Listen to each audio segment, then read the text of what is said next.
Well, old Jason at 4 had to do it. Had to do it. Got that truck, that little 2000 Sonoma 4-cylinder pickup truck, up in Tennessee.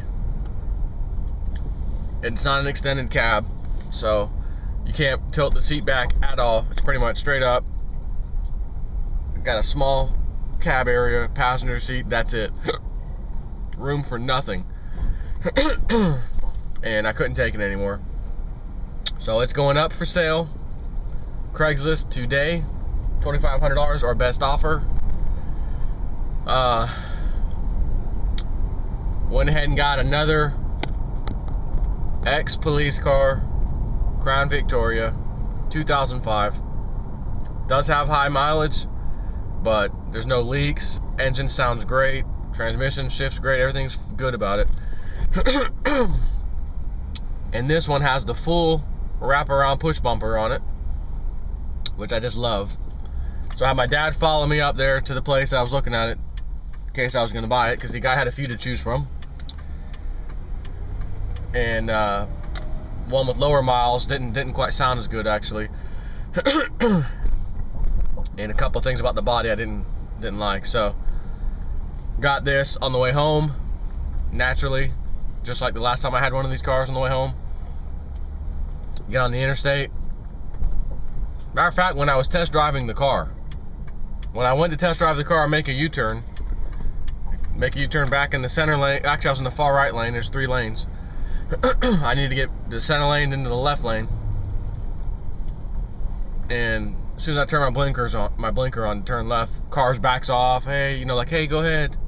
Oh, Jason up, no, you thought I was a cop, didn't you? That's what you thought. Let me over real nice. Oh yeah, thanks. On the way home on the interstate, my dad's behind me. Cars are flying up. No one will pass me. My dad's like, yeah, no, there's this one guy who's doing the old right lane, center lane, get me around, let me get around. Finally goes around me, my dad. He says, finally goes around me, sees you, slams on the brake, and then stays next to me, will not pass, won't even pass me, because I'm right behind you. It stays there. So all that anger, driving, oh, it's a cop, I can't pass him. Wrong. It's just Jason at 4 in an ex-police car.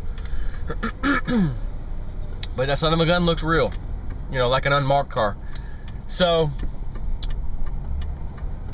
that's one of my must-have items of the prepper world for when the crap hits the fan and United States is clearly a third world country. Not in the transition, because we're in the transition now, and some people still can't see it. I'm talking about when crime is even worse, and police department personnel being laid off left and right, just like in Michigan, Detroit.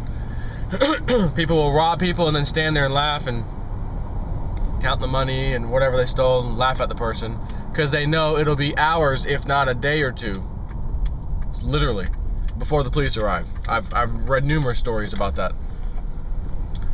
So if you have one of these cars in your driveway,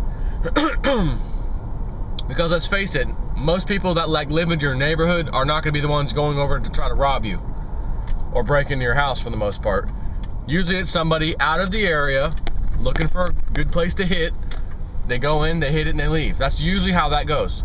So they're not going to know, oh, that's Jason at 4 down the end of the street. He's a regular person. He's not a cop.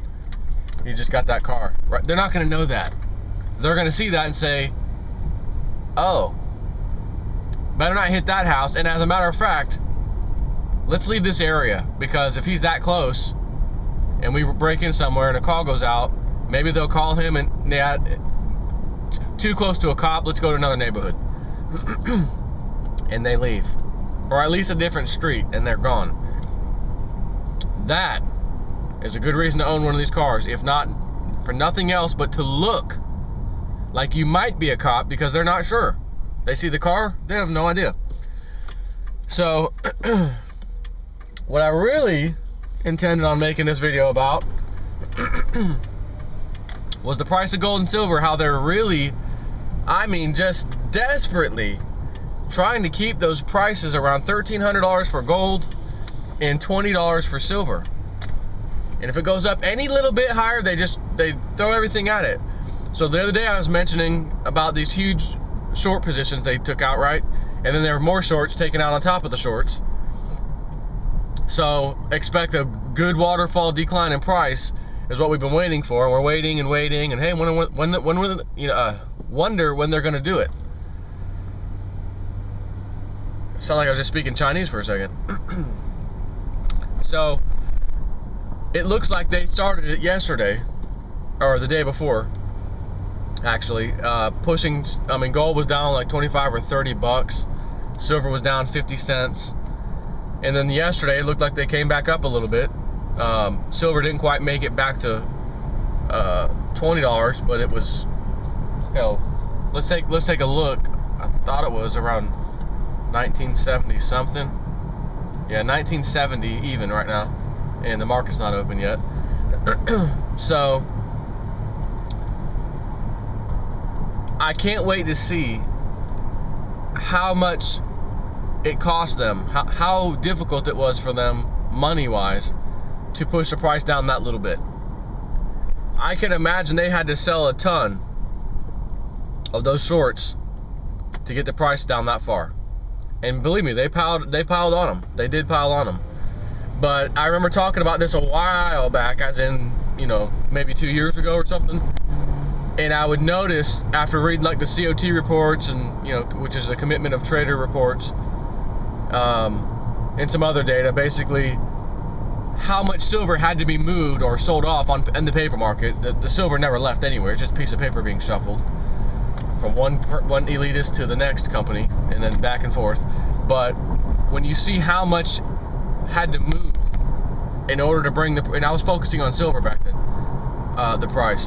When you focus on how much silver had to change hands, and again, I know it's paper silver, but nonetheless, it's amount of money that we're interested in, was incredible. Now, a few years ago, it wasn't that incredible. Didn't take a whole lot of money to move the market that much. And then I started noticing, as way more people were interested in silver, buying silver, etc., that number became larger and larger and larger. So they had to move a lot more paper silver in order to move the price of silver a little bit more. So it's like the rule of diminishing returns. It takes more and more and more to move it a little bit, and even smaller a little bit, and then a tiny bit, right? And that's where we're at nowadays. So I'm seeing this huge amount of money being transferred back and forth between the banks, or the same bank with their two different accounts, whatever. And the question is there going to be a point when that money that's needed, that's required in order to move the market just a tiny bit, is so high that they're not going to be able to deal with it? Well, if you just keep looking at the rule of diminishing returns, the answer is going to be absolutely yes. When, on the other hand, I don't know. So that's something to look for. But all I know is I can't wait to see the numbers this go around, when they took out shorts on top of shorts, and they've only been able to move, I mean, they moved silver, gold 25, 30 bucks, but I wonder how much money it took to do that. And then silver, it's a little 50-cent drop, and then now it's back up 20 more cents, you know, next day. So literally they only can bring it down 30 cents at this point. How much money did it take to do that? That's what I want to see. Take care.